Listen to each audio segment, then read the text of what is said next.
The marketplace is empty, no more traffics in the streets. All the bitter stools are silent, no more time to harvest wheat. Busy housewives cease their labors, in the courtroom no debate. Work on earth is all suspended as their king comes through the gates.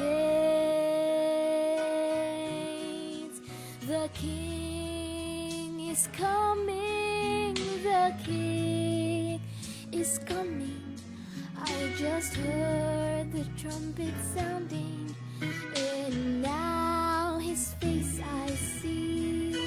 The king is coming, the king is coming.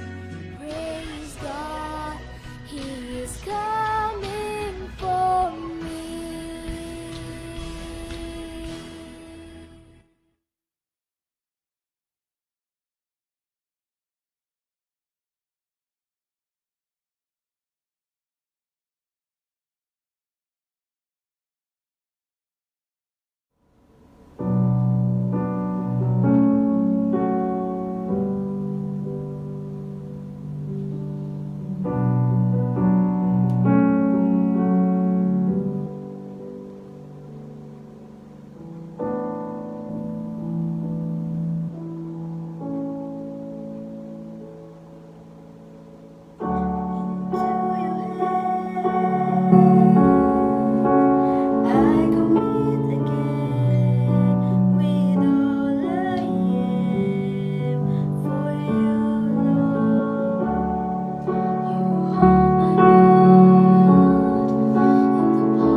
Praise God! Purihin natin ang Panginoon sa mensahe ng awit na inihandog sa atin ng ating mga kabataan.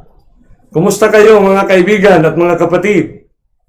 Napakasarap na taimtimin yung ating napag-aralan sa nakalipas na linggo sa pamamagitan ng anak ng Diyos na si Pastor Ipi Villaruel na broadcasting doon sa New York. No? Radical presentation of fundamental universal truth na makikita natin at mababasa sa Bibliya. Napakasarap na makikita mo yung connectivity ng mga teksto sa isang pasadang mensahe. So magandang umaga dyan, madaling araw pa dyan sa Amerika, kay Ate LJ Ostaya, dyan kay Sister Jem, Sister Raisa Bagat, kay Rian, dyan sa New York, kay Hermets del Pueblo, del Port sa Canada, no? Kay Sir Alan Abarques, dyan sa Malaybalay, Bukidnon, kay Edwin Gonzaga, kay Pastor Onisil Lasay. No, purihin natin ang pagkaleyo-leyo sa ating kaibigan na si Jerry Long, no, mahaba na dili. So talagang long yes na yan, darating ang mga araw, long yes. Kay Pastor Sam Escosora, dyan sa Alfonso, kay Ronelyn Salvani Velasco, kay Dave Magtrayo, kay Mayet, Mayet Clemente Vasconelio. Praise God for continually growing in grace. Kumusta kayong lahat dyan na mga membro ng 144,000 or the great multitude? Ganda yung pagkapresent ni Pastor AP niya, no? Hearing the 144, seeing the multitude. Wow! Narinig at nakita. Kay J. Lloyd, kay LV Sakliasa Marahas, kay Dandy Java, kay Priscilla Grifalda, kay Evangeline Orosa, Edwin Aquiliano, kumusta kayo? Take always the comfort that you are the 144,000. Living Sense, kay May Stella Pulintan, Bea Marisasing, kay Nening Pagaran, Helsinki Antipuesto, kay Rubing Rivera, kay Sister Kanani Ogbada Lida ng Abu Dhabi, Elias Balanhay ng Makati, kay Beccara Agosto, kay Gabriel Toto Ogeri, kay Babette Vergara, kay Hermie Torres. Mga kapatid, ang ating patuloy na paglalakbay sa pamamagitan ng grasya, ng kapangyarihan, ng banal na Espiritu. Shall we bow our heads for prayer? Great God, loving Father in heaven, in the throne of your grace, we would like to thank you for continually sustaining us with your power, with your grace. Thank you, Lord Jesus Christ, in the remaining moments of your intercessory word in that most holy place.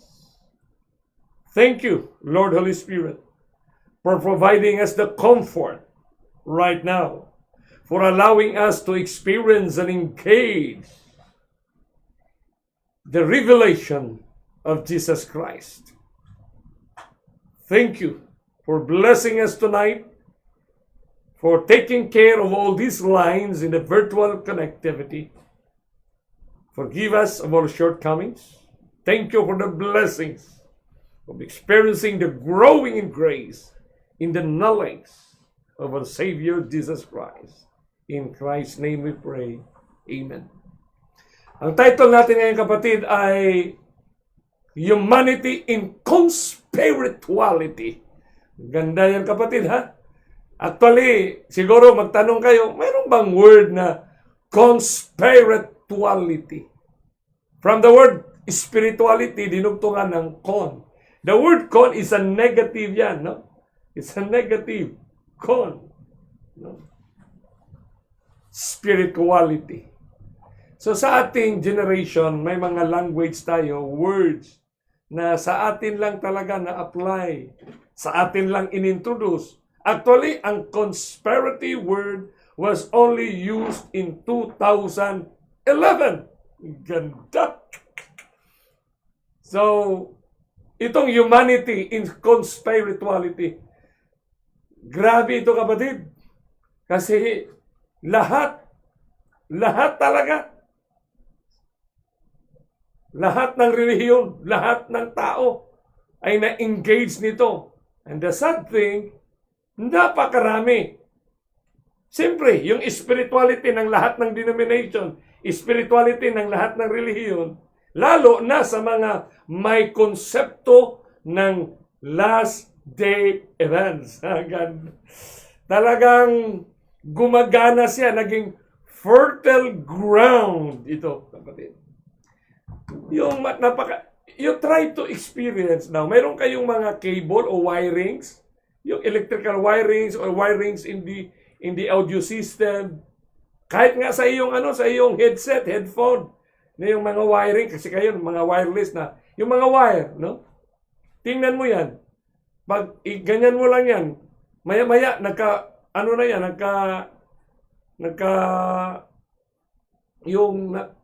iba na ang kanyang hindi mo na siya ma-straight. Nagkaburul-burul ba? Nagkabuhol-buhol pala. Nahirap yung Tagalog. Nagkabuhol-buhol na. Napakadaling magbuhol-buhol. At sa nakikita natin, napakahirap mong tanggalin sa buhol-buhol na mga theory. Napakahirap. Very hard to convince, my friend. But the good news was, lalo na ito, no? Sa picture pa lang, nandyan yung 5G sa planet Earth. Kasi tayo papasok sa 5G. Alam naman natin kung napanood yung previous nating mga series, no, pinag-aralan na natin in the surface itong ating industrial revolutions. Industry 1, Industry 2, Industry 3. Sa mga economists, sa mga academicians, sa mga professors na nagturo sa mga colleges and universities, sa mga graduate school, alam nila, hindi ko lang alam kung alam din nila na nandito na tayo sa tinatawag na artificial intelligence, AI. Nasa AI na tayo, kapatid. Kaya nga, yung picture dyan, picture ito ba? Itong picture na to. Brain. Tapos mayroon pa tayong pandemic. Mayroon pa mga 666. Mayroong sandilo. Grabe. Talagang nakatutok talaga ang karamihan sa tinatawag na sandilo. Kaya ang mga interpretation sa prophecy ay kailangan naka-line in sa sandilo. Grabe. Grabe talaga, kapatid. And it seems to be wonderful. Kaya nga, He shall destroy wonderfully. Ang sensationalism. Ganda, kapatid. Kaya yung mga headlines ngayon sa ating mga Facebook, talagang sensational. But it has been the news of yesterday. Napag-aralan natin yan, the world in action. Na napaluog talaga tayo sa mundo na puno ng mga aksyon. No? Lalo na ngayon, 2020, November, nagsimula sa last 2019, paigting ng paigting. Pero sa mga kaganapan, dapat nating makikita, mga kapatid, at mapanghawakan the assurance and the comfort na hawak natin yung Christ narrative of redemption. It is Christ who narrated His work of redemption. When it is narrated, it's beautiful because it is in a form of a story. An active story of God and His people. Word inaway ng isang created being na angel. Kaya ito yung truth of redemption narrative. Pag sinabi nating truth from the words of Christ, tanda natin, aletay, truth, Christ, word, isa lang yan. Isa lang yan, kapatid. Why there is redemption? Because there is redemption. Because we are being warred by an enemy. Ma-appreciate lang natin itong word na redemption kung conscious tayo na may kaaway tayo, kapatid. Na makaganda yan. Kahit anong relihiyon. Ang importante lang yun sa atin ay huwag na tayong magdebate kung sinong tamang relihiyon. Ang importante sa atin ngayon, mahawakan natin yung prescription ni Kristo mismo. Jesus Christ prescription. Kasi pag prescription, positive yan. Healing siya. Kagamutan sa ating mga puso at pananampalataya. Ganda. Kaya, kailangan talaga tayo. Hay, may aking mga kababayan diyan sa magangganan dito sa iba't ibang bansa ngayon. Kay Sister Sally. Sa aking Dr. Eleni Garcia. No? Aking kapitbahay. No? Na talagang gifted ito sila na aking mga kababayan. With faces and brain sila. No? Si Pastor John Ricastelio. Ang Mercy Donaire. Jolie Soriano Arcon. No? Kay Jeneline Rondena dyan sa Bagong Taas. No? Na talagang masigasig na nagsuporta sa gawain ng Panginoon. Lalo na sa proklamasyon. No? Christ closing prescription. So itong ating kaaway, no, na nakipaggera, kailangan tayong i-redeem. Mayroon tayong tagapagligtas. Itong ating kaaway, kapatid, ang tawag sa kanya, great deceiver. Malaking mangliling lang. Great talaga siya. Kaya nga, mayroon tayong great controversy. What makes great controversy great? Because we have a great deceiver. But we have a great redeemer. Itong pakigera ng great deceiver ay tumatakbo siya sa napakahaba ng panahon. Ibig sabihin, nagsimula siya doon sa perfect parents, umabot siya sa atin dito sa degenerated na mga humanity. The good news na ang events na kaganapan ngayon ay ninarrate na ng Panginoon. Mayroon ng narrative. Ibig sabihin, mayroon ng nakalatid na mga pangyayari na hindi tayo ma-deceive. Bakit? Ano ba ang ginagawa pala ng deceiver ngayon sa atin? Ano yung ginawa niya? Kasi ang karamihan, distraction. Walang distraction kung walang na-deceive, kapatid. Take note. Bantayan agad natin. When you talk about events, ang napag-aralan ang importante sa atin, nagdarating na yung Redeemer. Yung pagdating niya, mayroon siyang movement na mga palatandaan. Signs of His coming. Hindi tayo nag-imbento kasi tinanong ito ng the four most closest disciples ni Kristo. Yung apat. What shall be the sign of your coming? What shall be the movement of your coming? So talagang inisa-isa niya.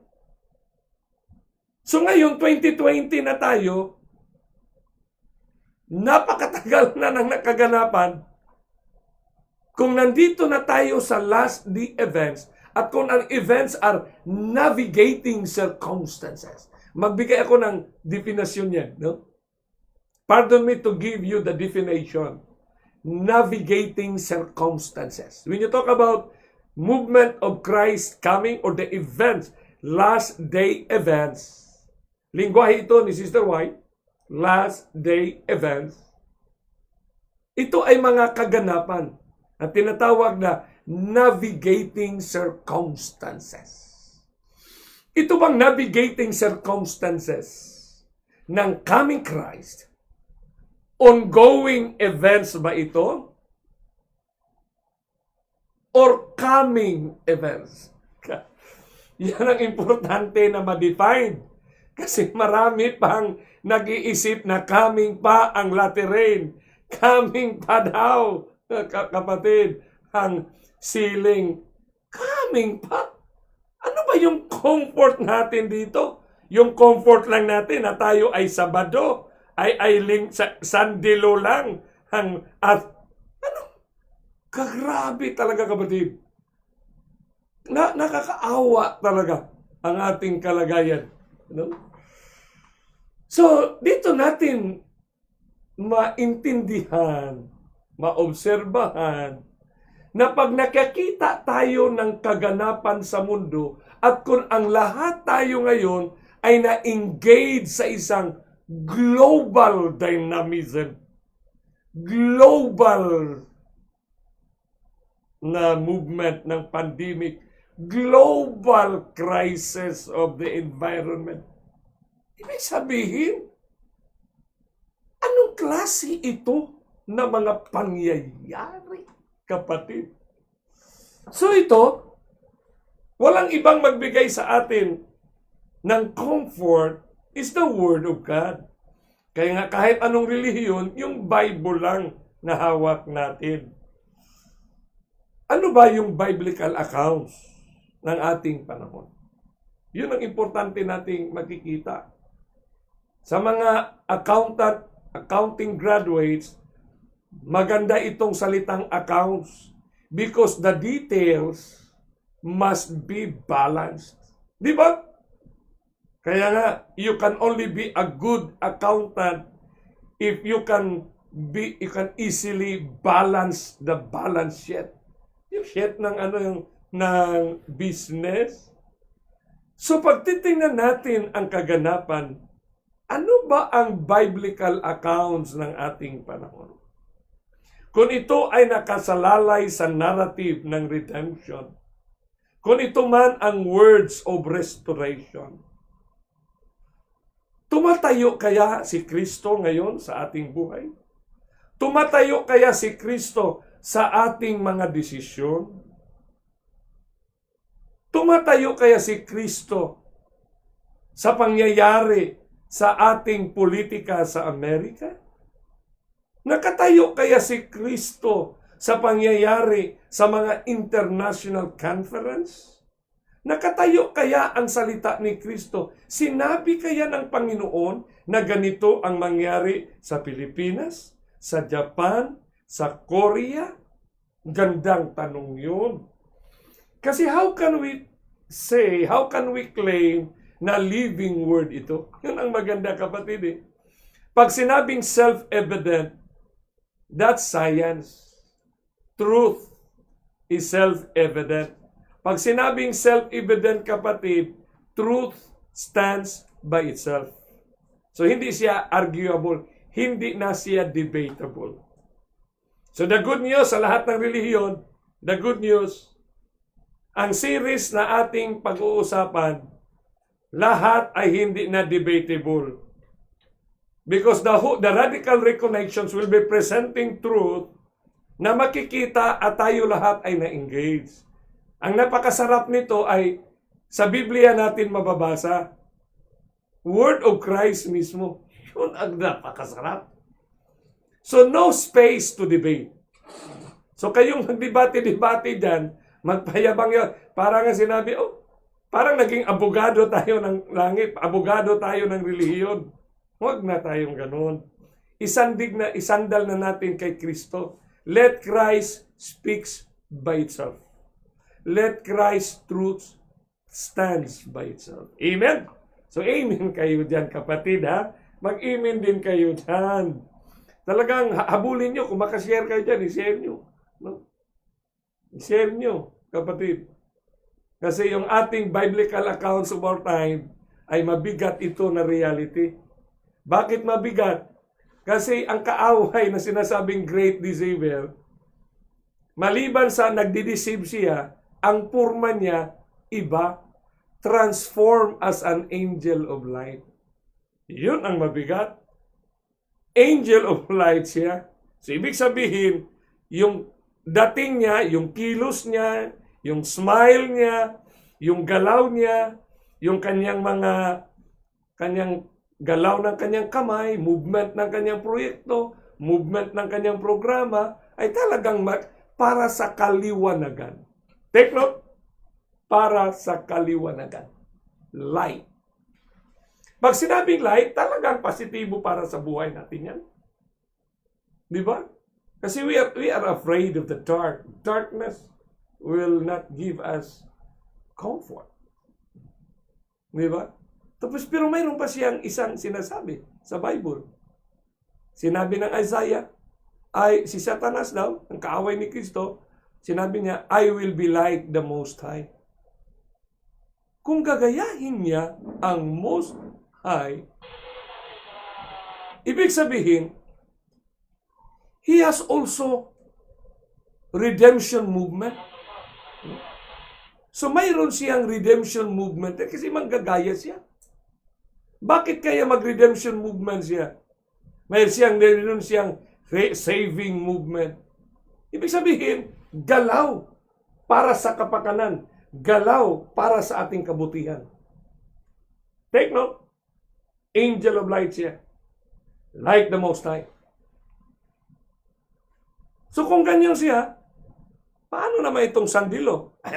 Papasok na. Paano naman itong mga sinasabi nating mga conspiracy? So, unti-untiin natin ito kasi ano na ito na talagang hinug na mga modus ba na ma-distort, ma-detour ang ating directions sa sinasabi ng Bibliya. So, we can be grounded sa isang reality na angel of light, transform siya, tapos like the Most High. Ibig sabihin, kapatid, na mayroon din siyang redemption movement for humanity. Bakit may redemption movement siya? Kasi siyempre, ang mga tao sa mundo ngayon ay poverty, poor. So kaya, from poverty to prosperity. Gagawa siya ng aktibidad. Gagawa siya ng programa, proyekto, activities na ang isang mahirap ay payayamanin niya. Kasi redemption nga siya. Transformation nga siya. Restoration nga siya. Take note about this technical term. Di ba? From war to peace. Iyon ang need natin. We're engulfed in wars. So ang engagement ngayon ng kaaway ni Kristo sa humanity ay from poverty to prosperity, from war to peace. Ganda niyan. Saan mabasa sa Bible yan? Ayun ang tanong. Yun ang maganda. Word for word kaya nasa Bible. Na yun ang gagawin niya for prosperity. Siyempre, napag-aralan na natin sa nakalipas. Yung ating Daniel 8 sa river, all. Kaya nga importante yung MRI. Di ba? Mount, River, at Island. So, you go to the YouTube, naka-arrange na doon Tagalog, YouTube. 1, 2, 3, 4. Huwag nyo lutangan. Puntahan nyo. No? Puntahan nyo, kapatid. Ano pa yung movement niya? From sickness to health. Ang ganda. Maganda talaga ang kanyang mga, kasi light-bearing nga siya eh. Gagayahin nga niya. Kung manggaya siya, yung pinaka-movement mismo ang gagayahin niya. So from sickness to health. Is it bad or good? Good. Is it light-bearing? Good. Does it appear to be like like God who loves us?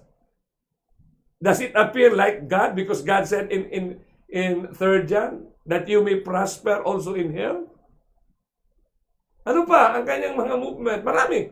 Isa nito yung mga global natin na from environmental degradation to sustainable environment. Wow! Ganda talaga nito, kapatid. So dapat ito ang makikita ng mga bawat isa sa atin. Huwag na tayong maghanap na itong atin, ito yung saksi ni Jehovah, ito yung Katoliko, ito ang kanilang doktrina. Matagal na yan. Wala na tayong magawa doon. Ang importante sa atin, puntahan na natin itong huling prescription ni Kristo. Kasi sa kanyang huling prescription, makahawak tayo. And we will be drawn by the message. His message will carry us through. Hindi tayo ang magdala ng mensahe. His message will carry us through. Bakit? His word. Yan. Yan ang importante, kapatid. Mabigat. Kaya inuman ko na agad ito. Inuman ko na agad ng tubig. You know?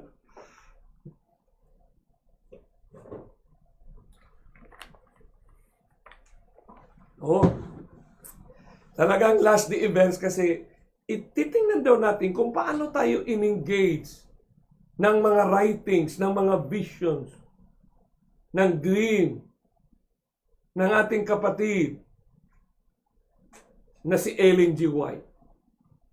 Bakit ang mga statement niya ay naging reality ngayon? Ang ganda. Yan ang maganda din. Halimbawa, may sinabi siya sa kanyang libro na sinulat na The Great Controversy, the line of distinction between professed Christians and the ungodly is hardly distinguishable. What? Hardly distinguishable. Sa sulat niya yun. Pero ito kasi siyempre ang ating pag-aralan ngayon, yung inarrange ng Ellen G. White Estate na libro na na-publish bago lang, na yung mga 1996 ba siguro yan na-publish na libro. Na ito lang, basahin natin. Kasi kadalasan, nagmabasa niyan, yan ang kinuhot. Hindi naman iniingatan ang salita, yung language. Hindi iniingatan. Na nandoon na para sana. Di ba? So dito, alamin natin kung yung the line of distinction. Kasi based doon sa biblical account ng galaw niya, siyempre, defiling, saka yung gagawin niya, kapatid, na I will be like the Most High, tapos angel of light siya, yung atake niya, yung approach niya, his mode, yung modus ng kanyang mga approaches, yung approach ng kanyang atake. You can interchange this word. No? Yung approach ng kanyang atake, yung mode ng kanyang approach, grabe, is simply to defile and fornicate. Yun ang dapat nating maintindihan, kapatid. Kasi ang last the events, nakatutok lang sa defiling and fornicating. Aware ba tayo na ang bigat, the only art, the only mode, the only form of attack is simply to defile and fornicate God's remnant or God's people. Bakit? Saan mababasa yan? Revelation, napag-aralan natin last week yan kay Pastor Ibig Villaruel. Pag-aralan din natin yan sa series ng Revelation. Revelation 14 yan eh. Kaya tayo mga 144,000, bakit tayo maging 144? Kasi tayo ang hindi ma-defile, not defiled with women. Di ba? Dahil hindi tayo na-defiled ng women, makakita tayo kung paano pinainom. She made all nations drink of the wine of the wrath of her fornication. Simple dynamics of reality by the words used by Jesus Christ. Kaya sa defiling kasi na issue, mga kapaibigan at kapatid, bakit yun ang word na defile? Kasi nga ang closing events ay hardly distinguishable. Kaya dapat pag-ingatan mo ang iyong relasyon sa Panginoon. There must be cautious care. Bakit? Siyempre, kailangan natin yung appearance. Sinabi nga, buy me of pure gold and a white raiment. Mayroon tayong susuotin na ang appearance natin is in line, in accordance, in sync doon sa event na sinasabi ni Kristo, the meeting of the groom and the bride. Kaya mayroong appearances based on the biblical account ng kaaway na yung appearances of religiosity and spirituality is not guaranteed. Bakit hindi guaranteed? Kasi mayroong imitation, mayroong duplication, mayroong light-bearing, mayroong religiosity ang dating niya, mayroong spirituality. Siyempre, spiritual entity siya. So, ang spirituality na kanyang mga activities niya, ang purpose ay to defile and fornicate. Kasi wala namang word na fornication, kapatid, kung wala namang engagement. Kaya nga dito, saan ba tayo na-engage? Sa salita ni Kristo o na-engage tayo sa programa ng mundo? That's the most important truth. Yung mga programs, projects, activities na dinidesisyonan ng bawat isa sa atin, kailangan natin ma-diagnose. It must be critically diagnosed.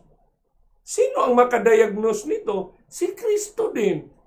Saan? Sa kanyang salita. Sa kanyang prescription. Sa prescription niya, mayroon doong sinabi kung ano ang sakit. Kung paano tayo maanod ng kaaway. Kasi aanurin ka lang niya o tutumbahin ka niya sa iyong pagtayo sa katotohanan. Yan ang pinakamabigat na i-consider natin at ipanalangin sapagkat not 1 in 20 are prepared to meet, to live, and meet Christ. Not 1 in 20. In other words, 95% na nasa church book, mabigat ito na reality. Pero magpasalamat tayo, comforted tayo. Lalo na tayo ngayon na na-engage sa prescription ng Panginoong Hesus, ay we are assured na sa kanyang diagnosis na matagal na naman niyang sinabi sa tulong ng Panginoon sa ating buhay ngayon, ay maintindihan natin, kapatid. Okay? So, napag-aralan na natin yan sa napakalipas na, na mga series. Kaya I encourage you, I even challenge you now, na panoorin nyo. So, I'm giving you now the offer. Either you accept or reject it. Because the Holy Spirit will just simply impress us.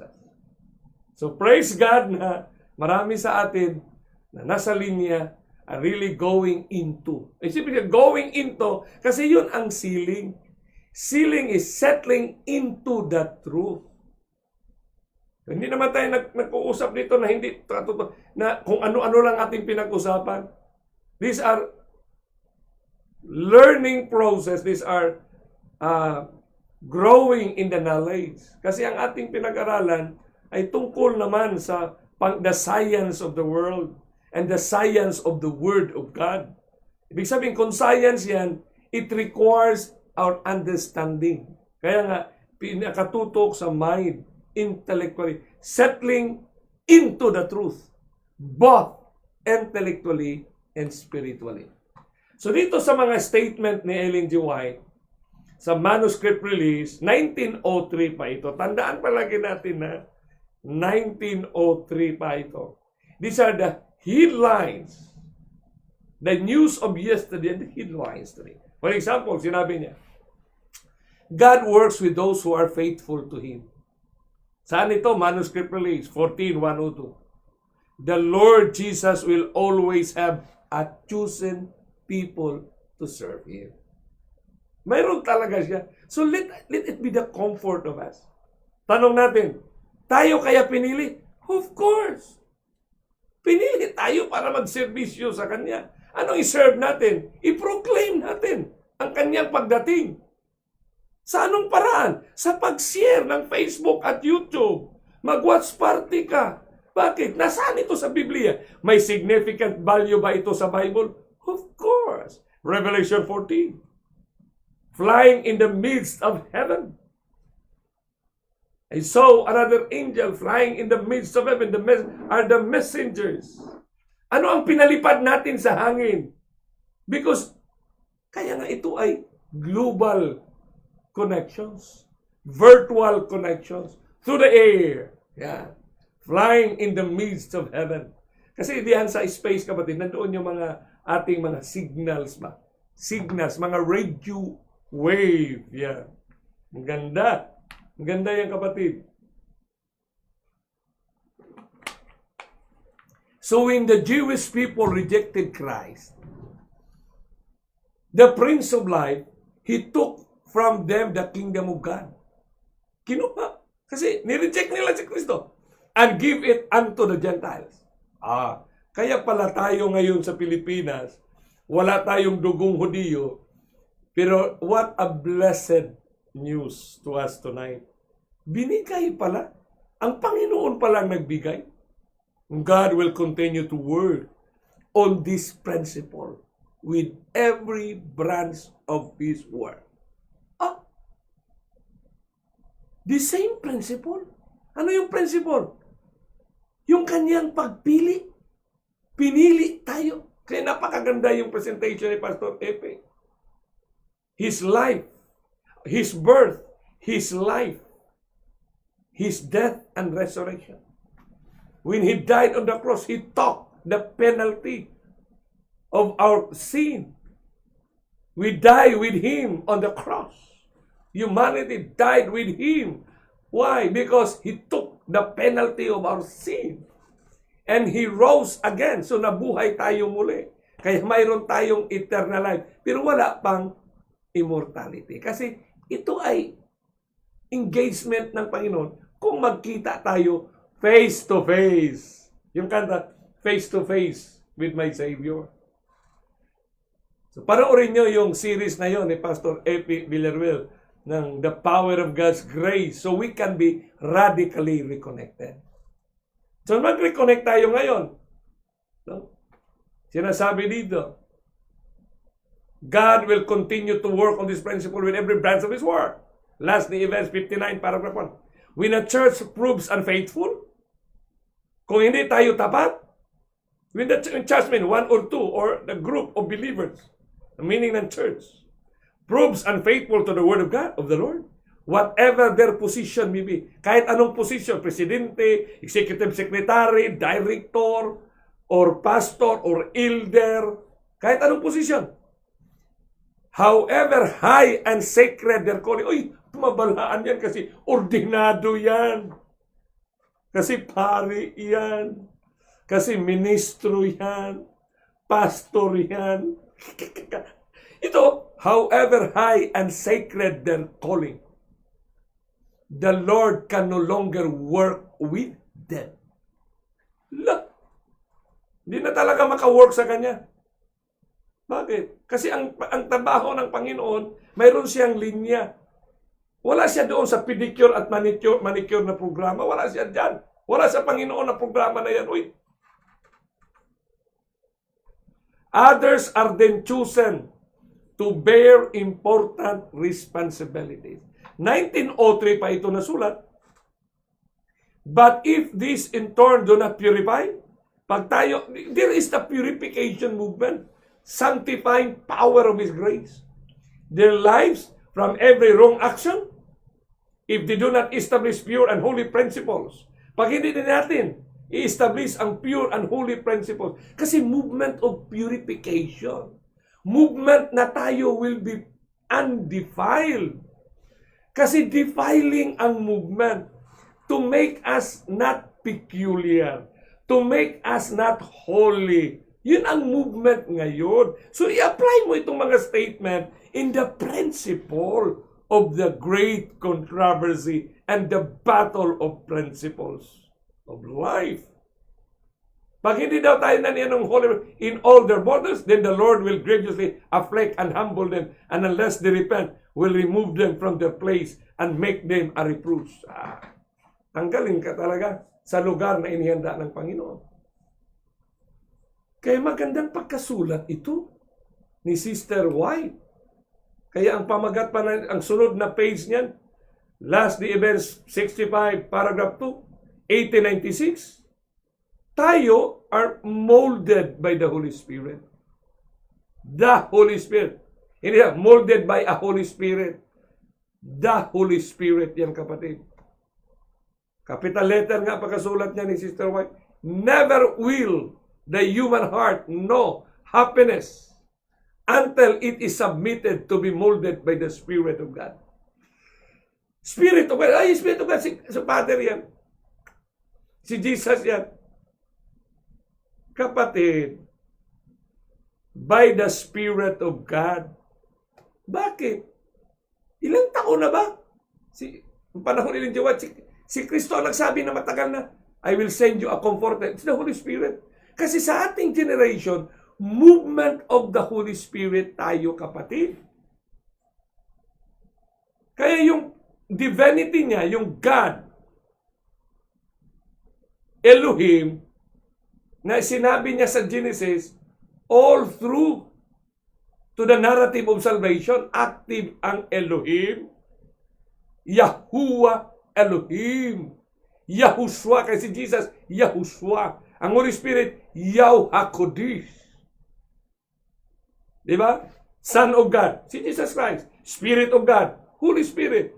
Pag Hebrew pa ang isulat natin yan, Yahweh, to be molded by the Yahweh. Yun ang ano dyan, kung i-Hebrew natin yan. Ito namang mga tao na hindi naniniwala, talagang naanod sila. The Spirit conforms the renewed soul to the model. Oh. Sinong nag-conform? Saan niya kinonform ang ating kaluluwa? Doon sa modelo. Sinong modelo? Si Jesus Christ. Bakit ganun ang pagka-arrange niya? Kasi si Jesus Christ was with us. Emmanuel, He lived with us. Di ba? Yun ang life niya. Kaya nandoon ang modelo. It is the Holy Spirit that will help us. Kasi Jesus Christ is now in the most holy place. Huwag nating i-mess up. Huwag nating guluhin yung arrangement ng functionality ng Elohim. It's the God the Father on the patriarchs, on our forefathers. It's Jesus Christ and the New Testament and the Holy Spirit right now. Kaya nga, in the Holy Spirit, through its influence, maka-influensya lang ba ang power? No, it's the personality of the Holy Spirit. Through its influence, enmity against God is changed into faith and love. God, that's the Holy Spirit. And pride into humility. Ito ang mahirap sa generations natin. The greatest, the highest form of testing to define our relationship to our God is the value of humility. Mahirap ito, kapatid. Mahirap talaga yung virtue na yan. Lalo na sa mga Greek holders, no? Hold over ng Greek philosophy. Ano yung Greek philosophy? He who possesses the crown, he who possesses the higher forms of education, rules. So yun ang Greek, kapatid. Napakahirap nga dyan. Lalo na sa ating generations na may mga stages na, specialization na. Napakahirap talaga yung humility na yan. Napakahirap. Lalo na sa ating mga leaders, pastors of the churches. Kahit anong relihiyon, yan ang napakahirap. Kasi the Holy Spirit works individually. He helps us to understand the Word. So the soul perceives the beauty of truth. Paano natin ma-perceive yung beauty of truth? Maka-wow tayo, kapatid. Ang expression, wow. It's the Holy Spirit. And Christ is honored. So we glorify Christ in excellence and perfection of character. Ano yung character ni Kristo? Character that give His life. Ano yung character niya? He loves us for our restoration. Yan ang pinaka-primary na character niya. He give His life for our redemption, my friend. So dito sa ating Radical Reconnections, ang power of God's grace matutulong sa atin sa ating pangangailangan sa pag-aaral ng Bibliya. Kasi sinabi kasi ng Our High Calling sa 1897 ni Sister White na Last the Events, page 65.5, no renewed heart can be kept in a condition of sweetness without the daily application of the salt of the Word. So, asin ng salita. Tapos yan, paano yung i-apply natin? You are the salt of the earth. Bakit ganun? You are the salt of the earth. Kasi when we live, when we ascribe to God, and when we live a life through His Word, that Christ in us, the truth that it is in Christ, when we live the truth that as it is in Christ, yun ang ibig sabihin. We become the salt of the earth. Kasi yung word niya, yun ang asin, kapatid. Divine grace must be received daily. Kailangan araw-araw, conscious ba tayo? Araw-araw ba natin nakikita ang salita ni Kristo? Or no man will stay converted. Kung hindi araw-araw, kapatid, natin ito matanggap, walang tao na makatayo na converted, kapatid. Ang ganda pagkasalita, no? So the next page, sinabi dito, let your faith be. Let your faith be substantiated. Ang ganda nito. So yung pananampalataya, kaya nga si Evangeline Daklan, araw-araw, gabi-gabi, nanonood siya. Kapatid. Kasi gusto niyang mapanghawakan. Di ba? Dapat nating maintindihan talaga yung connections. Let your faith be substantiated by the Word of God. Ano yung faith mo? Bakit mo tinayuan? Na mag-simplify ka ng iyong buhay. Na hindi ka makisawsaw nitong mga programa, mga aktibidad na mapalayo ka na sa tamang linya. Diba?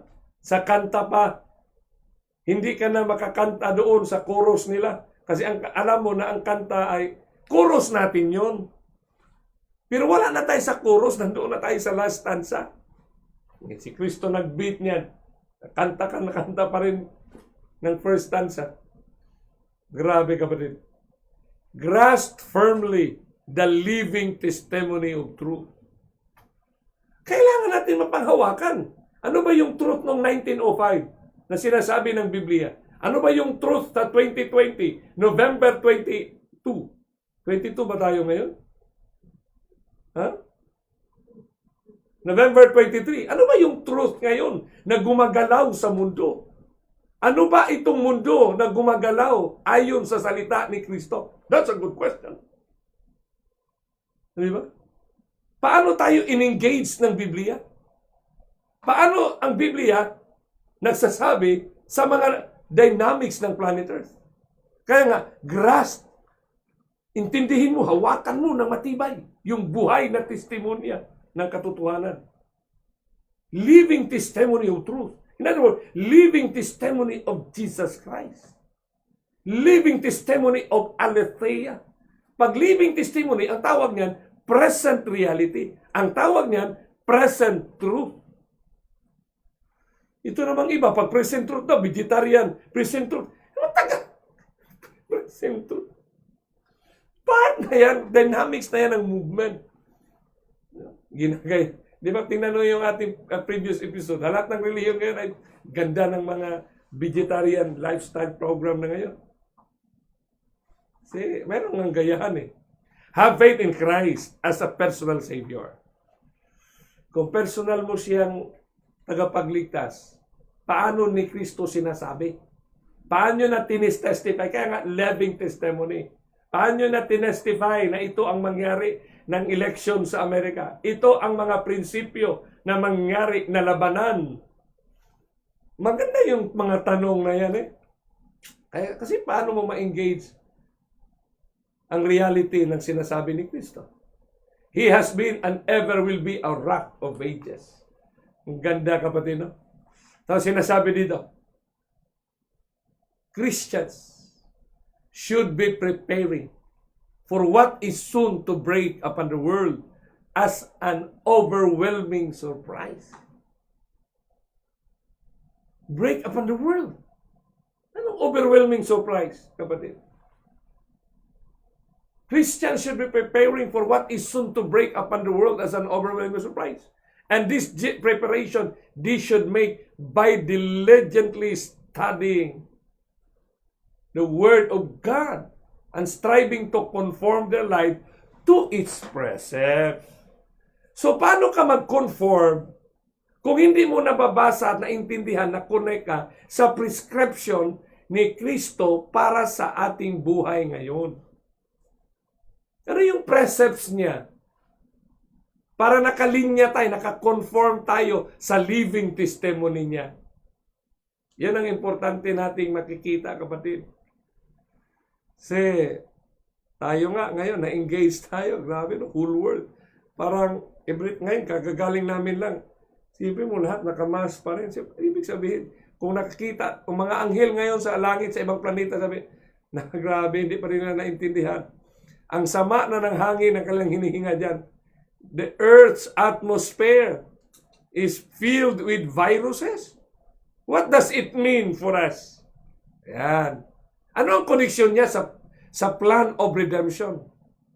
Ano yan? Pandemic ng tao o plan of redemption specified by Christ Himself? Ang nangingibabaw tuloy ngayon, pandemic, plano daw ng mga cable. Alam niyo yung cable? Pag-aralan natin yung cable system. Pag-aralan natin yan. No? Ano natin muna ito? Minahin muna natin itong gold na nasa writings ni Sister White. Na dito tayo makikita natin ayon sa pagka-arrange ng Ellen G. White Estate.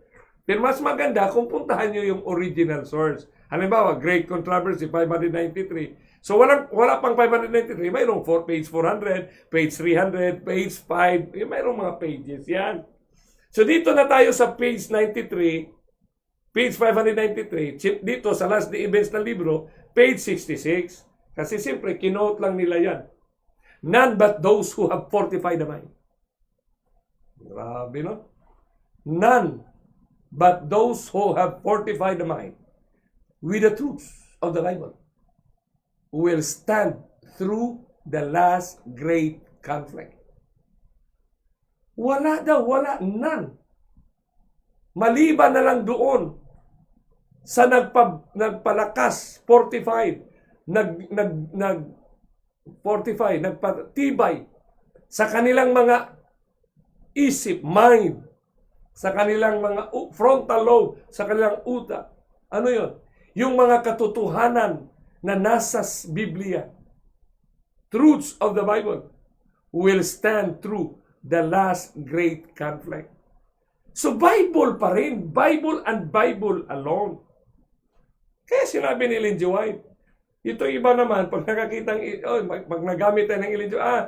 Sinusunod niyo si Kristo? Hindi, si Ellen G. White nga nagsabi, but none but those who have fortified the mind with the truths of the Ellen G. White, hindi naman sinabi, with the truths of the Bible will stand through the last great conflict.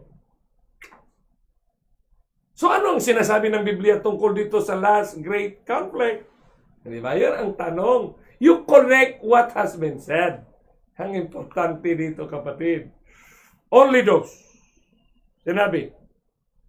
Great Controversy, 625. Only those who have been diligent. Yan. So, praise God na tayong lahat ngayon na nakalinya ay diligent tayo na sumabaybay. Kasi gusto natin hindi na tayo maputol sa reconnection doon sa salita. Wala naman ba tayong ibang pag-usapan? Salita ni Kristo. So, we need to radically reconnected to the Word. We need to radically reconnected to Christ. Sinong Christ? Yung Word niya, yung truth niya para sa ating generation. Makonect lang tayo sa pamamagitan ng kanyang grasya, the power of His grace.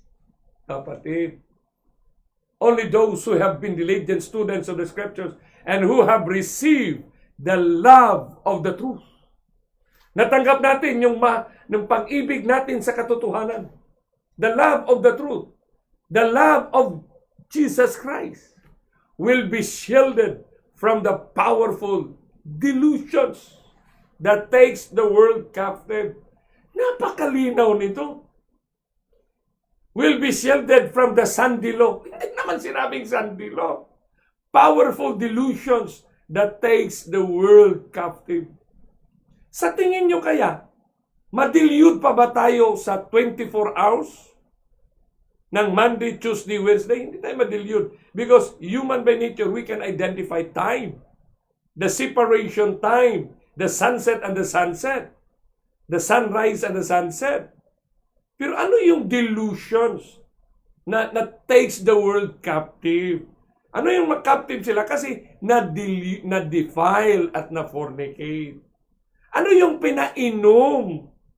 Akala nila yung grabe faithful nga sa Sabado pero nakainom na pala sila. Bakit? She made all nations drink of the wine of the wrath of her fornication. Dapat yun ang i-consider na pag-aralan. Ano ba yung makaponig? Ano ba yung ininom ng lahat ng bansa? So pag ininom, ibig sabihin, walang exempted. Pati mga other faith-based, Muslims, Hindus, lahat naman, kasi may mga bansa na Muslim country, may mga bansa na Buddhist country, Hindu country. Sinabi naman, all nations. Ano yun? Kapatid. Unti-untiin natin ito, ha? Unti-untiin natin para matanggal natin yung nakabuhol-buhol na theory. Kaya ang Reformation, sinabi ni Joy, is a reorganization. Change of ideas. Change of theories. Change of belief. Napakabait ng langit na binigyan tayo ng ganitong mensahe. Na hindi talaga tayo, last generation, he really loved. Kasi siyempre, tayo ang buhay na sa salubong eh. Kinumplito talaga ni Kristo. Kinumplito talaga ng Holy Spirit na maintindihan natin ito. Kaya sinabi sa testimonies for the mga testimonyo para sa iglesia. So specific for the church. Ano yung church? One or two who believes in Christ. Our people need to understand the oracles of God. Ano yung oracles of God? Ang kanyang commandments. They need to have a systematic knowledge of the principles of revealed truth. Systematic knowledge ito. Ibig sabihin, well-organized. It's a system of arrangement. System na knowledge, kapatid. Na ni-reveal ni Kristo. Kaya nga, Genesis, Exodus, Leviticus, yun ang kanyang arrangement hanggang sa Revelation.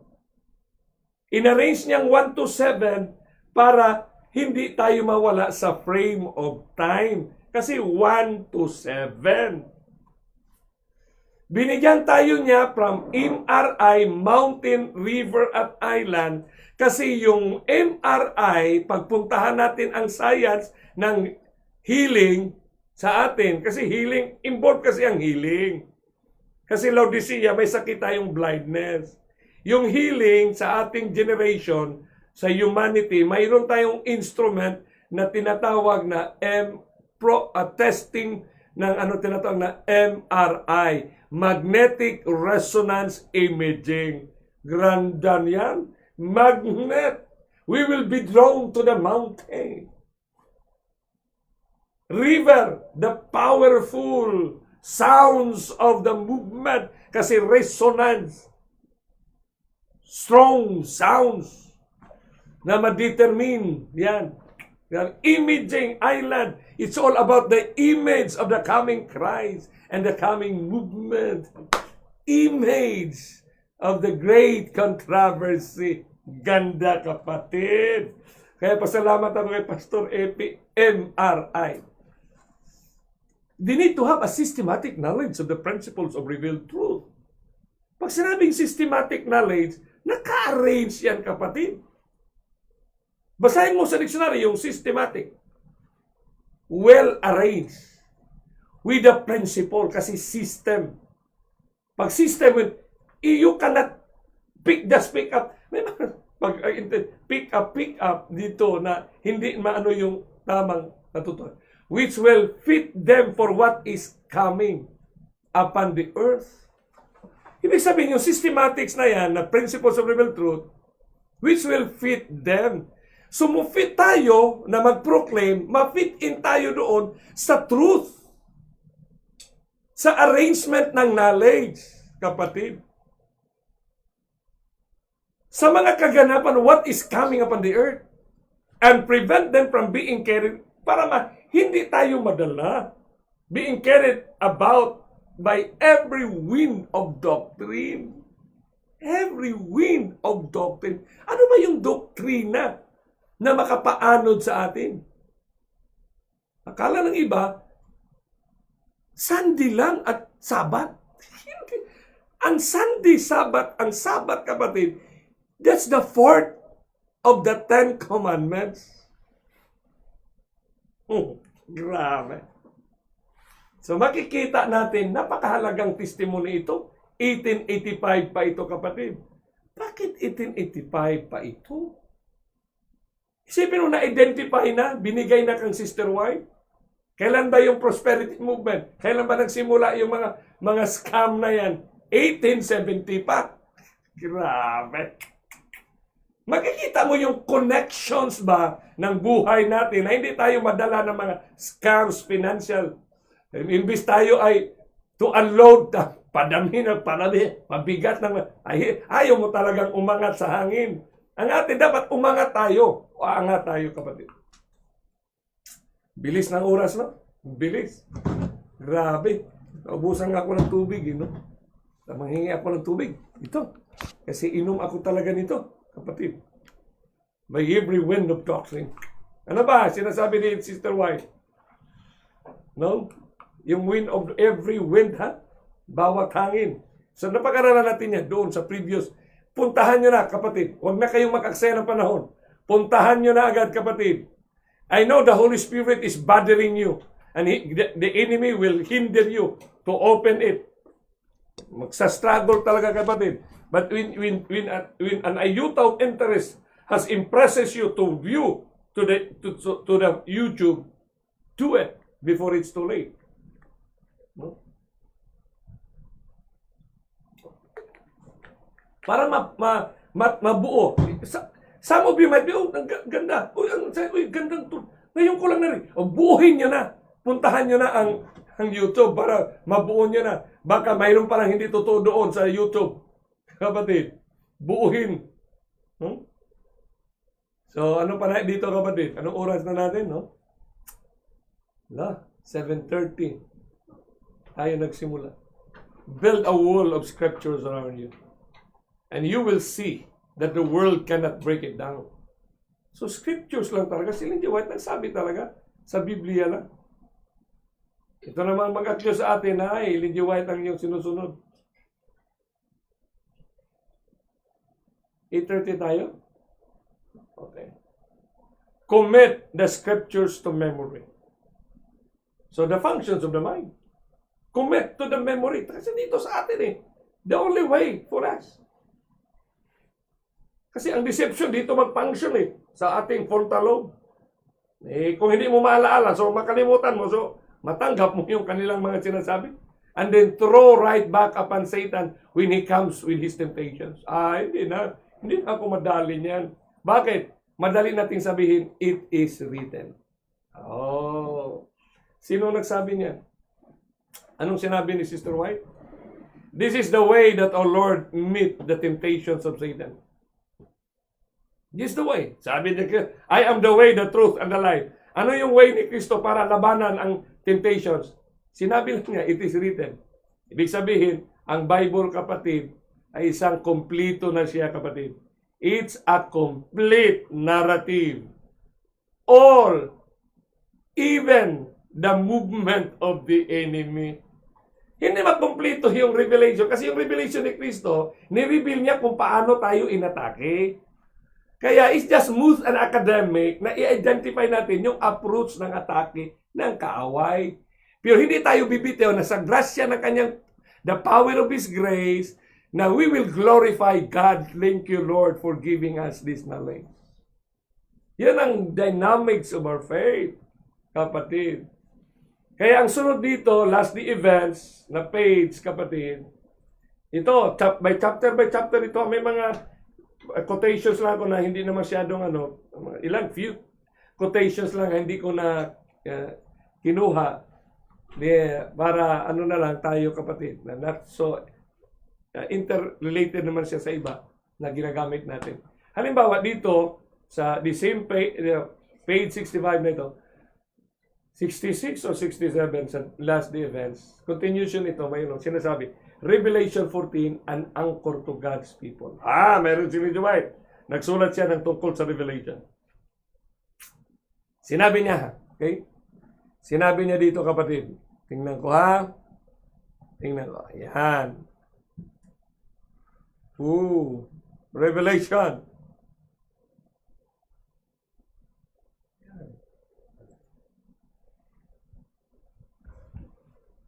Revelation 14.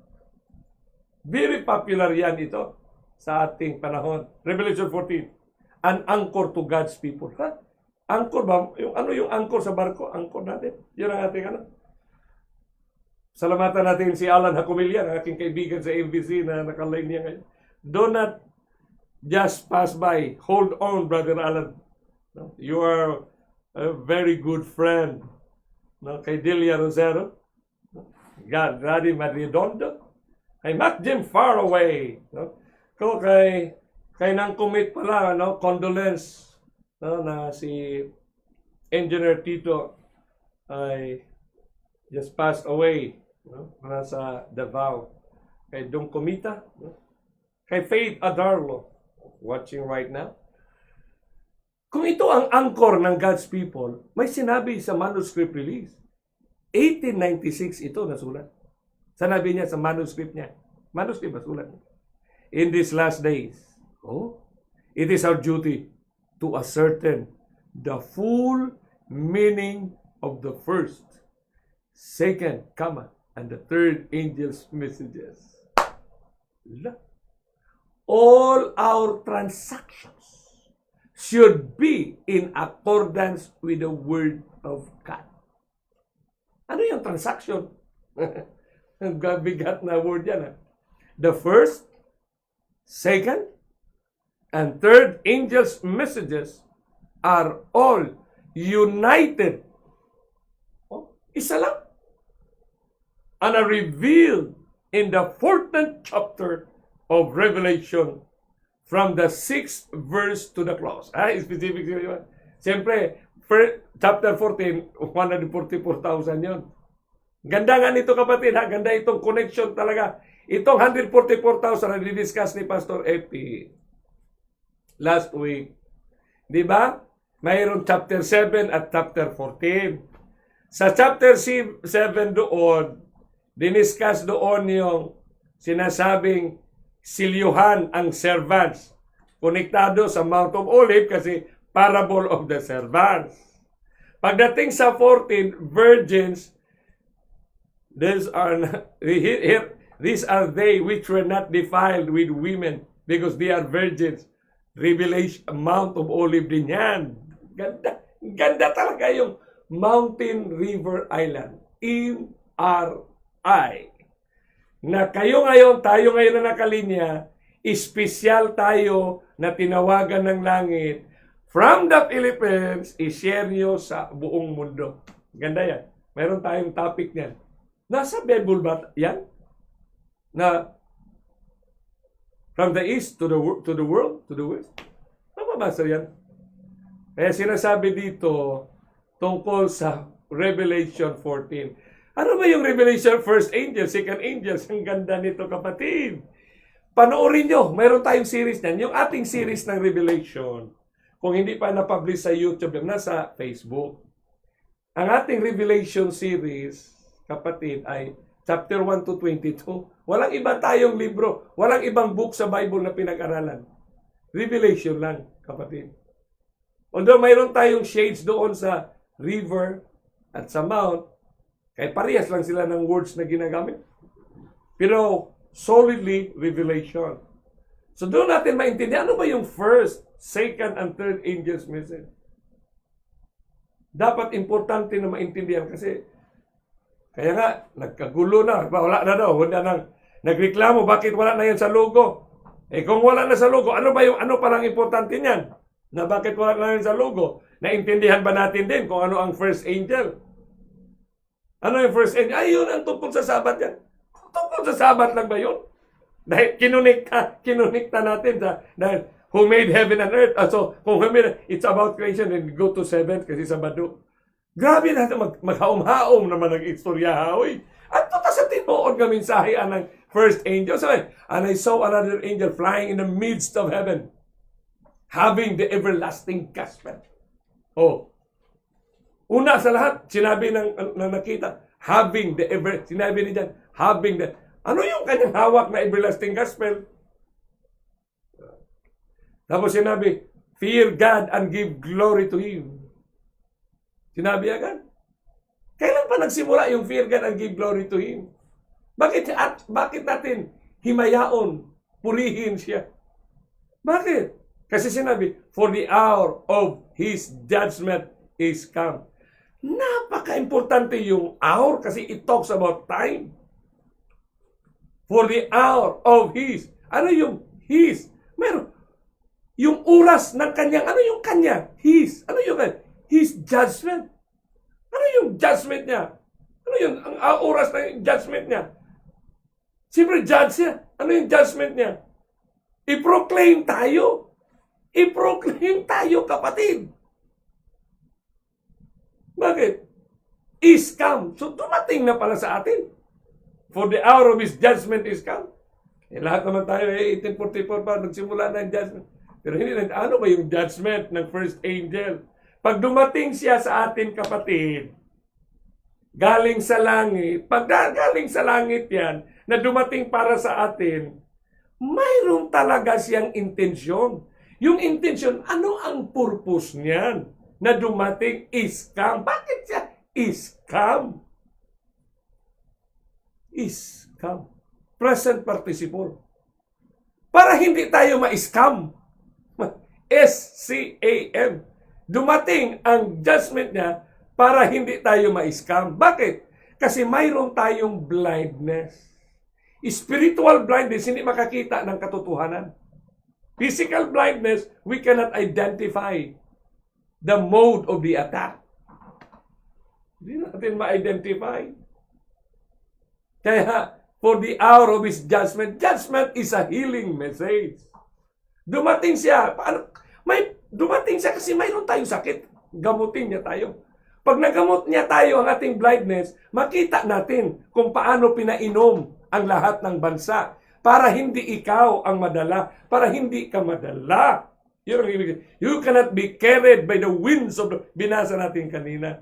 Para hindi tayo maanod, hindi tayo matumba, manatili tayong nakatayo kay Kristo. Yun ang ibig sabihin. To the hour of His judgment is come. Worship Him who made heaven and the earth. Yun. Paano mo siya i-worship? I-recognize mo siya. Bakit nakakonekta ang Revelation first angel's message? Kasi worship Him who made heaven and the earth. Pag we talk about worship Him who made heaven and the earth, creation act niya. Ano yung creation act niya? 1 to 6, on the 7th, He rested. Yun ang message niyan. Kasi sa story of redemption, 6,000 years, on the 7,000 years, we will rest in heaven.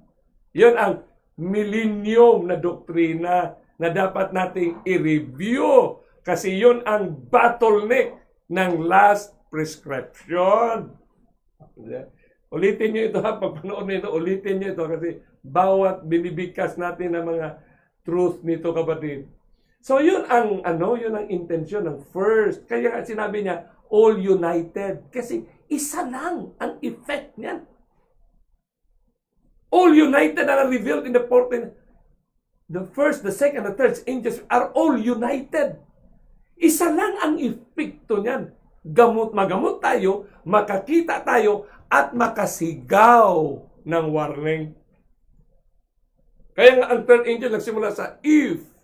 Ibig sabihin ng if, indicating a circumstance. If any man worship the beast, if, kasi nakikita ka na na pinainom na. So, if any man worship, wag na. Warning, wag na kayo dyan. Get out, come out and be separate. Yun ang panahon. Kaya pagdating sa 18, come out. Kaya nga, systematic knowledge yan, yung chapter 1 to 22, chronologically arranged. It has the beauty of a chiastic, but it has more on a chronologic arrangement because it's a narrative that will be consummated closest. So pwede na ito i-share mo dyan sa mga English kapatid. No? Hopefully, many who embrace the third message had not had an experience in the former messages. Wala daw experience. Hindi na-engage. Pag sinabing experience, na-engage tayo, kapatid, sa katotohanan. We do not Kaya nga ang word dyan, experience, ang kang ilindiway. Pero sa atin ngayon, ang technical term niya is engagement. So kung na-experience mo na, naramdaman mo ang kapangyarihan ng grasya ng langit, the power of His grace, kasi ano yung dumating? The just for the hour of His judgment is come. Kaya the judgment, O Lord, all your is all about judgment. Judgment is love. Judgment is all His love and grace to us. Gaya ba ng isang huwis sa korte? Remember, in any court of the world, the judge represents truth. When he decides for the truth. So when judgment comes, he comes to his people. He decides for the good of his people. He decides for the protections of his people. Kasi siyempre alam niya na pag-iba na ang mundo, pawasak na ang mundo. So his judgment talks about our preservation, our protection. So we'll have the comfort. His judgment for us to see the movement of His coming para hindi tayo madali ng unbelief. Kaya nga ang second angel, she made all nations drink. Ano sinabi niyan? And I saw another angel, di ba? The second angel's message. And then followed another angel. She made all nations drink. So nakita niya yung verb, she made all nations drink. Pinainom niya. So dahil naggaling ang mata niya, naayo na ba sa Bisaya? Healed. So he can see the movement of the world. Because the coming of Jesus is the movement of the world. Global. All eyes will see Him. Ibig sabihin, ang lahat nakakita included. So na-engage tayo ngayon sa mga movement ng all the world. So global ang kanyang mga movement ng parating, ang mga movement ng parating na Panginoon. Movement of His coming. So Satan understood this. Naintindihan ito ni Satanas kasi 6,000 years na siya. Tapos nang isinulat yan 1517. So 1844, sabay-sabay. Hindi naman natutulog yan. Palagi nakatingin yan kung ano ang ating sinusulat. Ano itong binabasa. Satan understood. And his evil eye was upon them.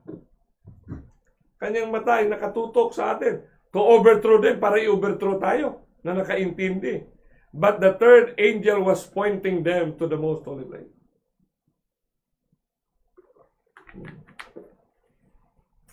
Na tinutukan, nakaturo sa most holy place. Bakit sa most holy place? Kasi doon si Kristo interceding in our behalf. And those who had an experience in the past messages being healed, receiving, acknowledging the Holy Spirit in our lives. Ina-acknowledge natin ang Holy Spirit. Na-experience natin ang kapangyarihan ng grasya sa pamamagitan ng presensya ng banal na Espiritu sa ating puso't isipan. In-experience natin, naintindihan natin. At itinuro sa atin na si Kristo nasa Day of Atonement, nasa most holy place. Sa sanctuary ng langit. We're pointing them the way to the heavenly sanctuary. Yun ang malinaw na reality. Na si Kristo, day of return, palabas na siya dyan. Many saw the perfect chain of truth. Yun. In the angel's message. Naka-chain siya. Kapatid. Chain ba? Hindi mo pwedeng putulin kasi event siya. Another sunod-sunod. Pero ang ating naintindihan traditionally, iba. Sabado lang yan. Sandilo lang yan. Sandilo ba yan? Kapatid? Ano yung second angel? Ano ang redemption message natin dyan? Makakonvert ba yan ng mga hindi pa nakaalam tungkol sa movement ni Kristo? Isipin mo, Babylon the Great is fallen, is fallen. Paano Babylon? Fallen. Paano ma-fallen ang Babylon? Dati namang hulog yan. Saan ba bumagsak ang Babylonia? Saan bumagsak? Kung fallen, ang word na fallen, saan bumagsak? Ano bumagsak? Bumagsak yan sa ating puso, sa ating isipan at sa puso kasi nakakita na tayo kahit anong ganda ng programa, kahit anong ilang bahay ang gigawa sa atin, kahit anong pira na rin. Yan, wala yan. Hindi na yan. Kahit ano pa yan, wala na yan. Walang pairing na yan sa aming buhay ngayon, nasa salubong sa Panginoon. That's exactly the message, my friend. Yan, no? We're pointing them. Many saw the perfect chain of truth in the angels' messages and gladly received them in their order and followed Jesus by faith into the heavenly sanctuary. Pag sinabing heavenly sanctuary, ano pala doon? Ang intercede. Alam namin ng sanctuary na the high priest will get out from the most holy place. Doon na siya. Closing nga, apocalyptic na nga. These messages were represented to me as an anchor to the people of God. Ito talaga ang anchor. Ano ba yung anchor sa Tagalog? Ang anchor sa barko? Yung angkla. Ang galing. To the people of God. Those who understand and receive them will be kept from being swept away by the many delusions of Satan. Bakit naka-attach ang delusions sa three angels' messages? Madilyod pa ba tayo sa Sabado at Linggo?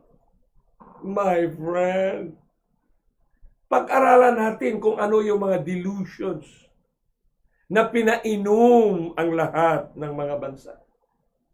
Saan mababasa yan? Saan? Sa Mount River at Island lang yan, kapatid. Saan yung Mount? Mount of Olive. Saan yung river? River of all Ulai and Hedikel. Sa akin, Ulai. Pero sa mga Americans, Ulai at Hedikel. Ang ganda niyan, kapatid. No? So yung oras na yan, 9, ano yan? Kita natin dito. Those who understand them will be kept from being swept away. So, there is protection. Assurance na hindi tayo maanod. Swept away. Bakit? Malakas kasi na current yun. Malakas na current. Bakit napakalakas na current na delusions? Madilyod ka kasi. Bakit delusions? Kasi it appears to be good. It appears to be noble. It appears to be spiritual.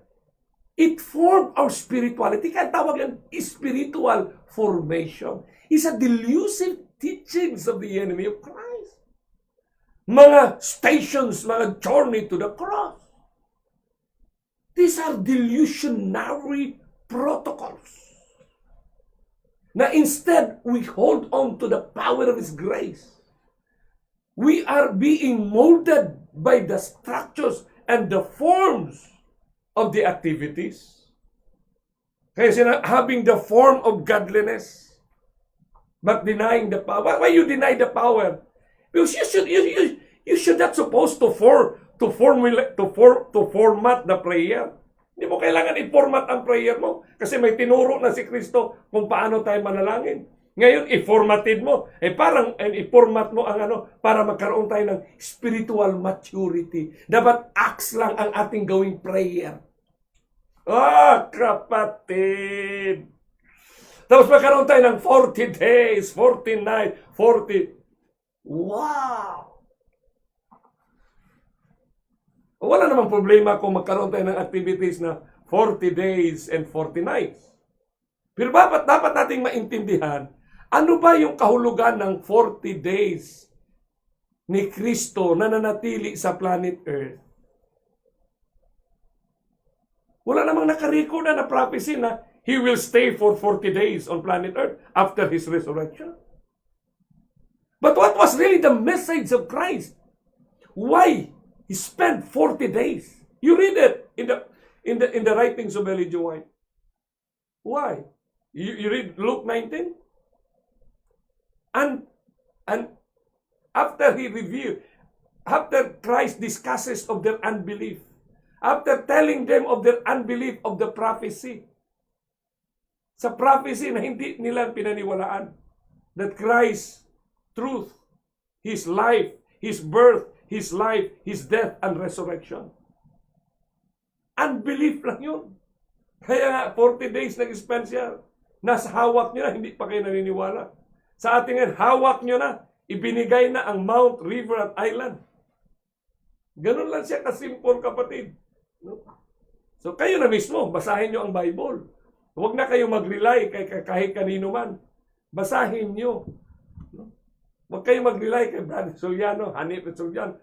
Basahin mo ang Bible. Nandyan yan sa Bible. Sa mountain, sa river at sa island. Si Kristo mismo, physical, na naka-engage sa mensahe na yan. Grabe ang ganda ng Panginoon, ang bait niya. Mawaw tayo sa kanyang paraan, sa mga mensahe na ipinagkaloob niya. Dito, sa Ellen G. White, believer tayo kay Ellen G. White. Paano natin intindihin ang mga sinasabi niya? Word for word, sentence to sentence. Di ba? So dito ngayon, kapatid, ang oras natin, anong oras natin dyan? 8:57. We will end at 9, my friend. So dito mga kapatid, ang huli nating slide dito, educate the mind to believe God's word. So ngayong gabi, no? Last the events, page 68, paragraph 3. Those who feel at liberty to question the word of God. Maraming nga nagtatanong sa word of God. Paano mo tanongin ito? Itong mga hindi naniwala sa Holy Spirit, wasakin nyo daw itong Mount, River, at Island. I-explain nyo daw yung Mount, River, at Island, kapatid. Kaya hindi naniwala, yung mga righteousness, 1888. Yung 1888, respetuhin naman natin ang Holy Spirit. Na dahil lang na hindi ito pinoclaim ng isang presidente ng General Conference, na hindi na ito na i-proclaim ng langit. Remember, the message is the message from Christ, and it is the work of redemption, no less than performed by God. Work of redemption, work of God ito. Huwag nyo na lang isisi doon kahit may presidente na hindi sinunod yung mensahe ni Jones and Wagoner na kailangan pa ninyong i-official, i-proclaim. Kailangan i-official, i-proclaim ng General Conference. Hindi kapatid nakasalalay sa official proclamation ng tao. We need only the Bible, the Word of God. Mga kapatid, huwag na tayong masaktan kasi kaluluwa natin ang nakasalalay ngayon. Okay? Those who feel at liberty to question the Word of God, to doubt everything, where there is any chance to be unbelieving. Nandiyan na sana, nagsimula na unbelief. Remember, unbelieving lang ang maging natin. We'll find that it will require a tremendous struggle to have faith when trouble comes. It will be almost impossible to overcome the influence that binds the mind. Napaka-imposible na maparagumpayan yung impluensya na nagtali ng ating mga utak sa unbelief, which has been educated in the line of unbelief. For by discourse, ibig sabihin unbelief, sa tagal niya, ngayon pa hindi maniwala sa Holy Spirit na person, ang tagal niya ng Adventist. Bakit? Nagkulang ba ang Panginoon sa movement? O nakalimutan pala ng Panginoon sa nakaraan, yung Holy Spirit, na mga God. The primary intent of God is for us to understand Him. Bakit? Kahit Katoliko ang nagsimula sa Trinity. Hindi nasa Bible yan, wala pang Katoliko Ang meaning ng mga Katoliko, universal. For by discourse, the soul is bound in Satan's snare, and becomes powerless. Hindi na nila maintindihan kahit silang nagbibigay sila ng, mayroon akong kaibigan dyan na nag-engage ng conversation. Yung nag-promote ng Holy Spirit na power lang, sa kanyang binigay na picture na nandoon yung quotation ni Ellen G. White, the third person in the Godhead, hindi na maintindihan yung the third person in the Godhead. Si Ellen G. White na nagsulat, third person. Ay, hindi person yan, power lang yan. Of course, isa lang ang power nila kasi God yan eh. Pag sinabing power, God, divinity, that's one. We have one God, one divine power. But three distinct persons in our redemption. Ang importante, ma-redeem tayo sa tatlong galaw ng personalidad na ito. Saka mo ba? Si Pedro, sinabi nga dyan, ako at ang aking ama ay isa. Ibig sabihin, kung susundin natin ang inyong argumento niya, dalawa palang ama natin. Si Kristo at si ano? Tikita mo yan. Sa mga argumento na hindi talaga makapasa, kapatid. So dito na tayo sa last closing prescription. Kahit anong relihiyon, ma-offshoot, ma-reform, kayo dyan sa Mindanao, dyan sa Bayugan, kayo dyan. Huwag nyo nang ipahintulot ang ating puso. Let the Holy Spirit possess us. No? Alam ko naman na naintindihan nyo kaimportante ng Mount, River at Island na na-share natin dyan sa inyo. Diba? Gusto nyo isahin sa mga tinuturo ninyo. Isahin tayo sa katotohanan ni Kristo. Hindi yung ating mga turo. Diba? We'll find that it will require a tremendous struggle to have faith when trouble comes. It will be impossible to overcome the influence that binds the mind, which had been educated in the line of unbelief. For this curse, the soul is bound in Satan's snare and becomes powerless to break that dreadful net that has been woven closer and closer about the soul. Pagpatuloy natin itong mga statement ni Ellen G. White na napakaganda, kapatid. No? O salamatan natin, keep on praying, go to the Bible, study the Word, read it. Nandoon na tayo, kapatid, sa mga series na yan, sa nasa YouTube na yan. Panoorin nyo, kapatid. 1, 2, 3, 4. Wag mong laktawan. Magsimula ka dyan sa number 1. Kasi yun ang sinabi ng Panginoon. Dyan magsimula sa mountain. Sa mount, look up to the mountain. So sa mountain tayo, kapatid. Okay? So shall we bow our heads for prayer? Dakila naming Diyos na makapangyarihan sa lahat. Ang may-ari ng aming hiram na buhay. Ang Diyos ni Jacob, ni Isaac at ni Abraham. Ang Diyos na naglalang sa amin. Ang Diyos na tagapagligtas. Yahuwah Elohim, our God, our Creator and our Redeemer. We thank you, Father, for sending your Son, Jesus Christ. That His life, His birth, His life, and His death and resurrection, giving us the comfort of that life eternal that you have paid at the cross, the judgment of sin, the penalty. Thank you for giving us life to look to that engagement when you appear in the clouds of heaven. And we praise and glorify, Lord Holy Spirit, for empowering our minds and our heart. Thank you, Lord Holy Spirit, for leading us to open our tablet, our cell phone, our computer, so we can be into the line of learning what is truth from the mount, the river, and the island, and from the writings and the testimonies written by Ellen G. White about the life of Jesus Christ and the Holy Spirit. Thank you for blessing all of us. I pray for those who are sick, Lord. Heal them, Heavenly Father. Comfort them, Lord Holy Spirit. Touch the heart. Move our spirit. And thank you, Lord Holy Spirit, for sustaining us tonight, for keeping us all safe, and prepareth our minds and our heart to arrange our lives, our appointments, to reorganize our appointments, that we can listen, we can hear your voice through the words, writings that you have gifted us. Thank you for giving us faith to believe. In Christ's name we pray. Amen. So sa pangalan ng ating Eternity Broadcasting Services, sa ating lahat ng mga radical missionaries, we have to praise God sa pangalan ng ating Panginoong Hesukristo that He had given us to reconnect our lives, our heart, our minds by the power of His grace to the words. Sa lahat na nasa online ngayon, share this one, my friend. Share. No? To the help of our Lord Jesus Christ interceding. So will you please, my beloved friend, no?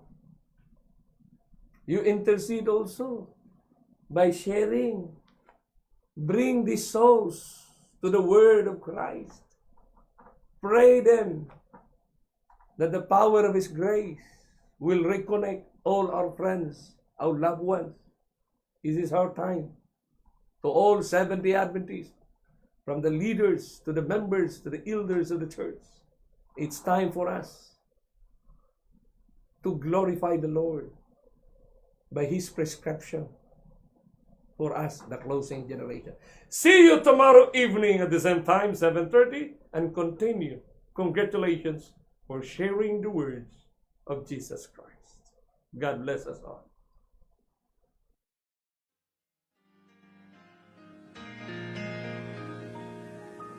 Oh, the marketplace is empty. No more traffics in the streets. All the bitter strews are silent. No more time to harvest wheat. Busy housewives cease their labors. In the courtroom, no debate. Work on earth is all suspended as their king comes through the gates. The king is coming, the king is coming. I just heard the trumpet sounding, and now his face I see. The king